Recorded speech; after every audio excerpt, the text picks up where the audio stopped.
Beamy Dawson, 29. Lead architect at a pretty decent firm.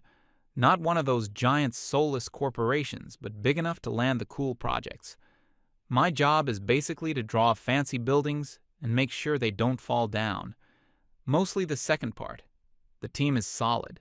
It's a real meritocracy, or at least it used to be. If you're good, you're respected. If you're not, you learn. Simple as that. The head of our department is this guy Ion. He's in his late 50s, an absolute legend in the field. The kind of guy who has forgotten more about structural engineering than I'll ever know. He's quiet, serious, and when he speaks, everyone listens. Not because they have to, but because they know he's right. Then there's Shane, my closest colleague. Same age as me, sharp guy, we came up through the ranks together. We're the main mentors for the new blood. Speaking of which, we have a few juniors on our team. There's Emily, who is ambitious and a fast learner. She genuinely wants to be great at this job. Asks a million questions, but they're always smart questions. And there's McKenna. She's much quieter. Seems a bit overwhelmed by everything. Talented for sure, but lacks confidence. You have to be gentle with her, guide her hand a bit more. This was the ecosystem. It just worked. The old guys like Ayan taught us, we taught the new ones like Emily and McKenna. The knowledge flowed down. The project we were on was the biggest in the firm's history. A new modern art museum. Complex geometry, experimental materials, a massive cantilevered entrance that made all the engineers sweat. It was the kind of project that makes a career. We were all in. Late nights, early mornings, fueled by coffee and a genuine passion for the work. The atmosphere was great, collaborative, focused. We were a well-oiled machine. Then, one Tuesday morning, the partners called an all-hands meeting. This was rare. Usually, they just send a memo. We all file into the big conference room. The senior partner clears his throat and starts talking about the future of the company. Standard corporate stuff. Until he says they've hired a new project manager to optimize our workflow and enhance corporate culture. My brain just shut off. Optimize what?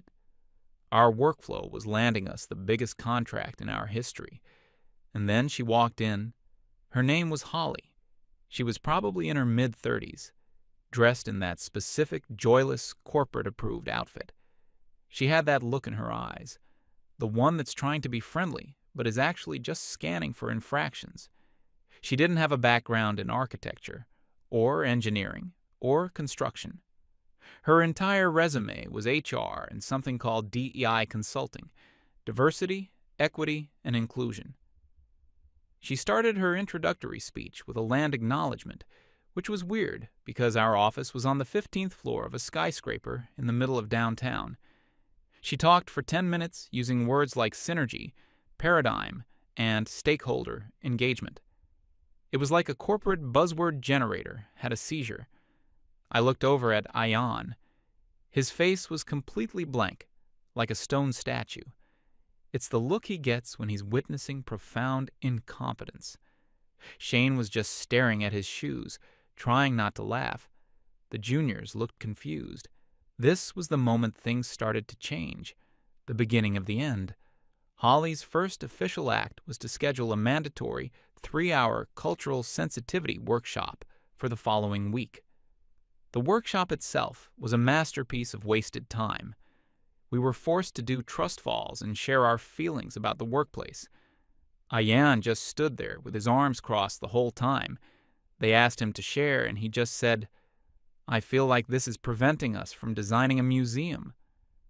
Holly smiled a tight little smile and said his comment was a valuable contribution to the dialogue. Then she put up a PowerPoint presentation. The topic was deconstructing patriarchal frameworks in the modern workspace. I'm not kidding. She went on and on about unconscious bias, microaggressions, and toxic masculinity. According to her, our office was a seething cauldron of male toxicity. This was news to all of us. I thought we were just designing a building. The final slide was the kicker. It was a list of new company policies. Right at the top, in big bold letters, zero tolerance policy on mansplaining. A dead silence fell over the room. I genuinely didn't know what to make of it. It felt like a joke from a TV show. So, I raised my hand. A terrible mistake. Holly called on me with that same strained smile. Could you please define what specifically constitutes mansplaining in a professional context like ours? I asked. She looked at me as if I'd just asked her to explain gravity. It's when a man explains something to a woman in a condescending or patronizing manner, assuming she has less knowledge on the subject, she recited, like she was reading from a textbook. I pushed back a little. But our entire mentorship model is based on senior, more experienced people explaining things to junior, less experienced people. Most of our senior staff happen to be men, and many of our juniors are women. How do we do our jobs without violating this policy? Ion nodded slowly in agreement from the back of the room. Holly's smile vanished. It's about the approach, she said, her voice turning sharp. It's about creating a safe space where women feel empowered, not lectured. It's about being an ally. Ion spoke up for the first time, his voice calm and steady. Holly, with all due respect, our job is to ensure that a 1,000-ton structure of steel and concrete is safe for the public. This requires direct, unambiguous communication. If a junior architect makes a mistake on a load calculation, it's my senior architect's duty to explain, in detail, why it's wrong and how to fix it. That's not a lecture. That's a professional obligation. The air got cold. Holly stared at him. For a moment, I thought she was going to argue, but she just took a deep breath. I understand that change can be challenging for some, she said, looking right at Ion. It seems we all have a lot of old habits to unlearn. We will be holding further sessions on this. The meeting ended. We all walked out of there in a daze. The vibe was officially ruined. For the next couple of weeks, an awkward tension settled over the office. People were more careful with their words. The easy back and forth we used to have was gone. The men, especially the senior ones, became more withdrawn. You could feel them constantly self-editing, worried that any comment could be misinterpreted. The work continued, but it was slower, less efficient. I tried to ignore it, just keep my head down, focus on the blueprints, and hope this whole thing would blow over. Then came the incident. It was a Thursday afternoon, I think. I was doing my weekly review of the junior team's progress. I pulled up Emily's latest submission for the West Wing's support structure. My blood ran cold. She had made a mistake, a big one. Not a typo or a misplaced line. A fundamental conceptual error in the way she'd calculated the tension load on a primary support beam, the one holding up a massive section of the cantilevered roof. If this design went to the engineers as is, they'd laugh it out of the room.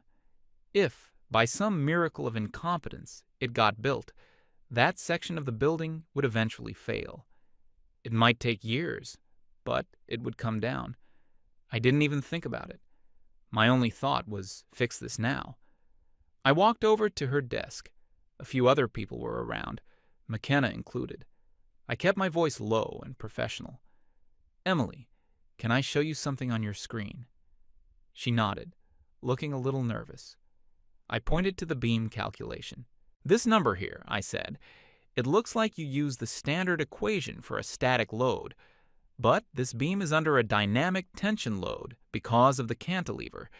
You need to use the differential formula and account for wind shear and potential snow load.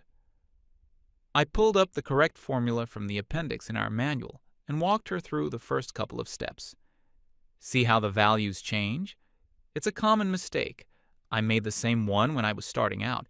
Just rerun the numbers with this, and it should be fine. That was it. The whole interaction took maybe 90 seconds. Emily looked relieved, genuinely grateful. Oh my God, thank you, Dawson. I was staring at that for hours and knew something felt off. Thanks for catching it. No problem, I said. That's what I'm here for. And I went back to my desk. I felt good. I had just prevented a potentially catastrophic failure and taught a junior colleague a valuable lesson.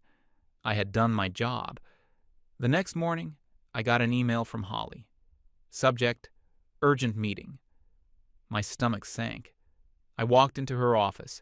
It was already decorated with framed inspirational quotes, mostly about breaking glass ceilings. She didn't ask me to sit down. She just stood there, holding a piece of paper. "Dawson," she began, her voice dripping with disappointment, "I've received a report about an incident yesterday." I knew immediately what she was talking about. I was informed that you publicly and condescendingly dressed down a female colleague at her desk, undermining her authority in front of her peers. I was floored. What? No. I was correcting a critical safety error in a design. It was a teaching moment. A teaching moment, she scoffed. Emily was perfectly capable of finding her own mistake. Your intervention was an example of male-driven hierarchical reinforcement. You assumed she needed your help. She did need my help, I shot back, my voice rising. The design was dangerous, and she thanked me for it. Go ask her. This was the wrong thing to say. We don't need to go ask her, Holly said coolly. The policy isn't about how the recipient feels. It's about the inherent power dynamics of the interaction.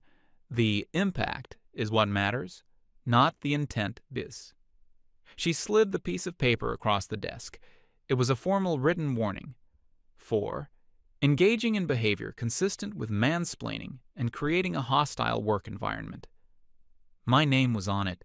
It was going in my permanent employee file. I just stared at it. I felt a mix of anger and sheer disbelief. This wasn't real. It couldn't be. I was being punished for preventing a building from collapsing. This is insane, I said, looking her straight in the eye. The only thing insane, Dawson, is the belief that the old ways of doing things are still acceptable. Consider this your one and only warning. I walked out of her office without another word, holding the warning letter in my hand. My hands were shaking. The first person I went to was Ion. I showed him the letter. He read it twice, his expression unchanging.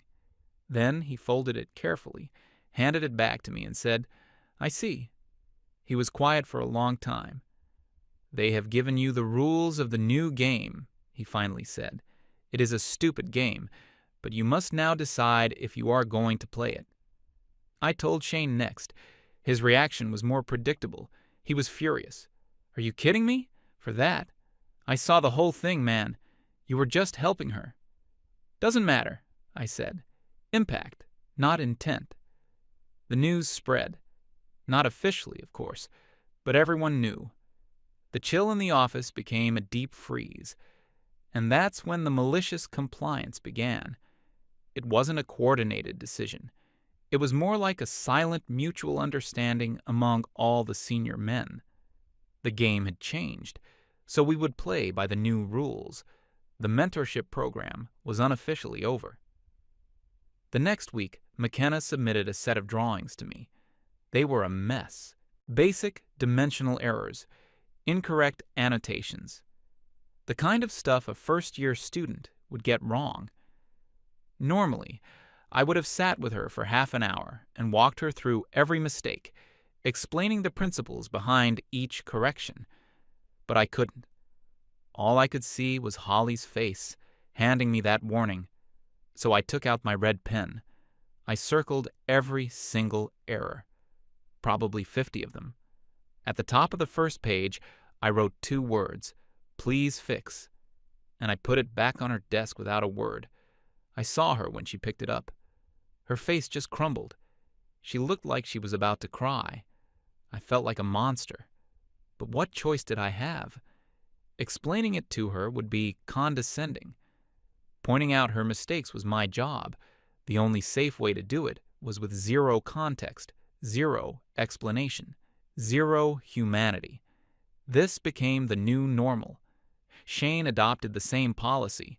He started responding to all questions from junior staff with, "You should check the manual," Or the even more passive-aggressive, "That's a good question. Let's see what solution you come up with." Ayan became a ghost. He sealed himself in his office and only communicated via email. His messages were brutally efficient, stripped of any and all pleasantries or explanations. The effect on the junior staff was devastating. Their development ground to a halt. They were making the same mistakes over and over because no one would tell them why they were mistakes. Emily, the go-getter, became visibly frustrated. She knew she wasn't learning anything. She tried to ask me why I was being so distant, but I just gave her some vague corporate excuse about empowering juniors to find their own solutions and respecting the new communication guidelines. It sounded like something Holly would say. I hated myself for it. McKenna, who was already struggling with confidence, completely shut down. She stopped submitting work. She would just sit at her desk, staring at her screen for hours on end, terrified of getting another red-marked paper back. The project, our beautiful, career-defining museum, started to bleed. Deadlines were being missed, first by a day, then by a week. The quality of the work being produced by the junior team was abysmal, and the senior team was too busy triple-checking everything and redoing their work to make any real progress on our own tasks. Holly, of course, was oblivious.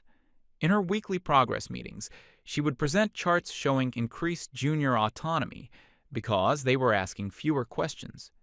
She saw the slowdown, but she attributed it to growing pains as we all adjusted to a more equitable workflow. She was living in a different reality. The final confrontation was inevitable. It came about a month into this new, broken system. Ayan called a meeting with Holly, just the two of them. I found out what happened later. He walked into her office and laid it all out for her. No emotion, just facts.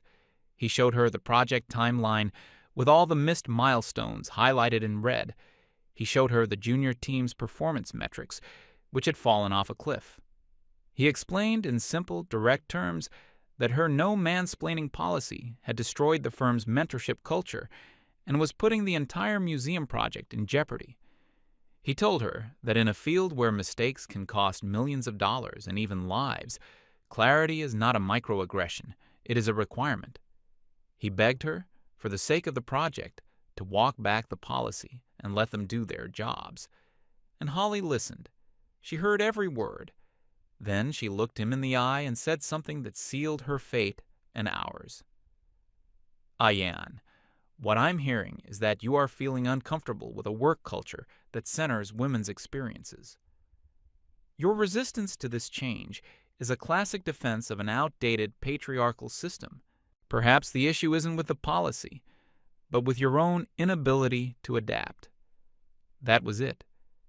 She had accused a man with 35 years of experience, a man respected by everyone in the industry, of being a fragile dinosaur who couldn't handle a world where women had a voice.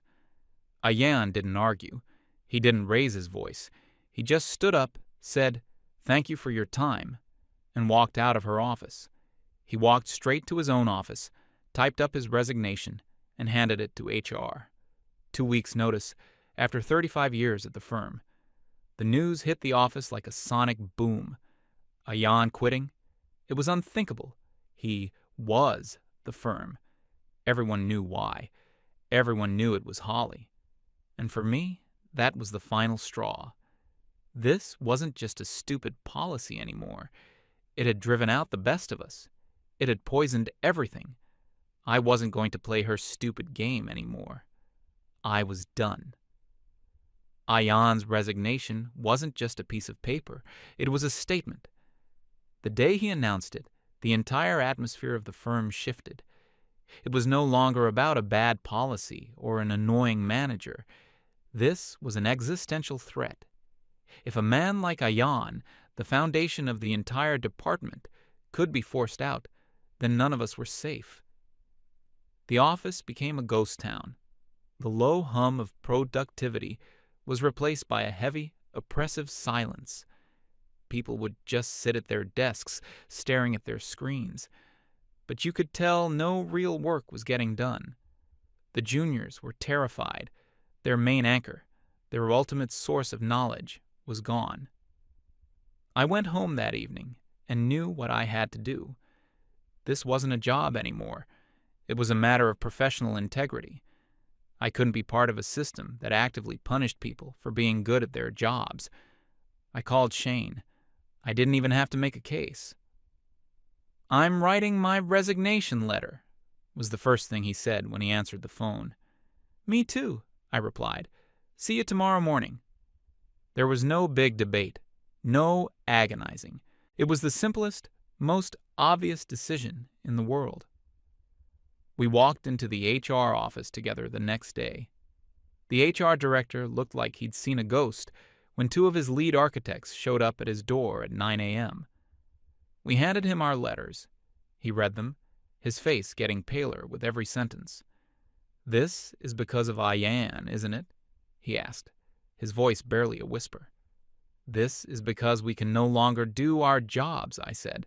"This firm has made it clear that competence is less important than ideology." He tried to talk us out of it. He mentioned our futures, the prestige of the museum project. It was like he was speaking a different language. He didn't get it. He said the partners would want to speak with us. We agreed. The partners called us into the main boardroom an hour later. They looked like they hadn't slept. They offered us more money, a significant raise. They offered us bigger titles. We just shook our heads. "This isn't about money," Shane told them. "We can't work under Holly. We can't work in an environment where our professional judgment is treated as a thought crime." "Just give us a few weeks to sort this out," the senior partner pleaded. "Ayan gave you 35 years, I said. "You sorted that out by letting him walk.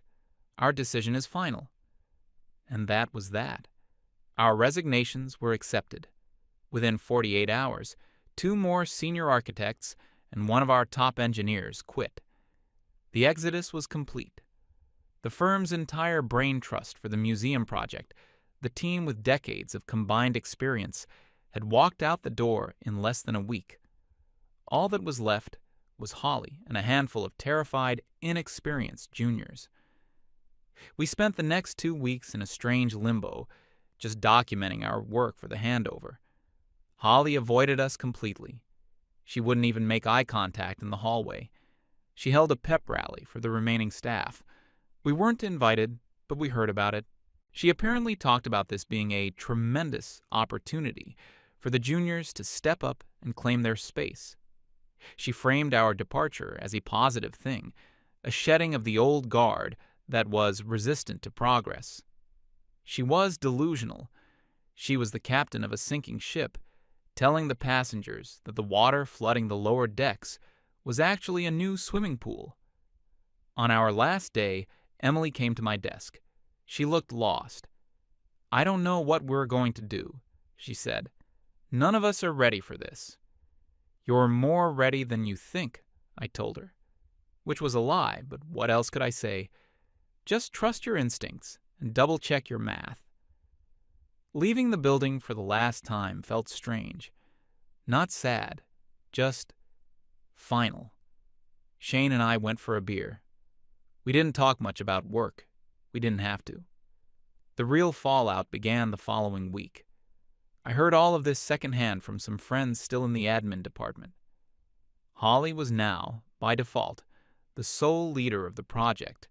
She had to get on the technical calls with the contractors and the structural engineering consultants. It was a disaster. The engineers would ask specific questions about material tolerances or reinforcement schedules. Holly would respond with phrases like, "We need to approach this with a collaborative mindset," and "Let's circle back on that after we've empowered the team to find a synergistic solution." They thought she was joking at first. Then they got angry. These were serious people dealing with serious safety issues. They didn't have time for corporate word salad. Progress on the project didn't just slow down. It stopped. Completely. Nothing could move forward without senior approval, and there was no senior staff left to approve anything. The client, who was investing hundreds of millions of dollars into this museum, started to get nervous. They had been hearing whispers about the mass resignations. They called an emergency progress review. They wanted the entire project leadership in the room, the firm's partners, Holly, and the lead architects. The firm partners had to explain that all of their lead architects had quit. The client was, to put it mildly, not happy. They demanded a full technical presentation from Holly to reassure them that the project was still on track. This was it, the moment of reckoning. The meeting was held in the biggest boardroom. The CEO of the client's company was there, along with their own team of architects and engineers. It was the highest level of scrutiny possible. My source told me it was the most uncomfortable 2 hours of their entire professional life. Holly stood at the front of the room with a PowerPoint presentation she had clearly made herself. It was full of stock photos of diverse teams, smiling and meaningless charts about engagement metrics. The client's lead engineer let her get about 3 slides in before he cut her off. "Ms. Holly," he said, his voice cold as ice, "we are not here to discuss your company's internal culture. We are here to discuss the critical path analysis for the next construction phase. Please pull up the revised structural plans for the main gallery's roof truss system. We have some concerns about the load distribution." Holly just froze. She started fumbling with her laptop, looking for a file she didn't have, and wouldn't have understood if she did. "The team is currently optimizing that," she stammered. "Optimizing what?" the engineer pressed. "The plans were due last Friday. Are they done or are they not?" "We're taking a more holistic view of the deliverables," she tried. The client's CEO, a man who looked like he ate nails for breakfast, slammed his hand on the table. "Enough!" he roared. "Stop speaking in riddles. We have a $100 million hole in the ground waiting for steel that hasn't been ordered, because your firm can't provide the approved plans. Where is Ayan? I want to talk to Ayan." The senior partner had to explain that Ayan no longer worked for the company. "And Dawson? And Shane?" the client asked. "They've also left, sir." The CEO just stared at them. He looked from the partners to Holly and back again. "So, let me get this straight," he said, his voice dangerously quiet. "You've lost your entire senior architectural team in the middle of the most complex project you've ever undertaken, and you've put this HR person in charge of it?" Holly tried to speak. "I'm the project manager, and I can assure you—" "You can't assure me of anything," the CEO snapped. "You can't even answer a basic technical question. You are completely out of your depth." He stood up and pointed a finger at the senior partner. "You have 48 hours to fix this. Get your old team back, hire a new one, I don't care. But if you don't have a competent lead architect in this office and approved plans on my desk in 2 days, we are pulling the contract, and our lawyers will be in touch." And then he and his entire team walked out of the room. The second the door closed, the partners all turned to look at Holly. I was told there was no shouting. It was much worse than that. It was cold, surgical fury. The senior partner just said, "Holly, in my office now?" They didn't even sit down. He stood in front of her and laid out the damage.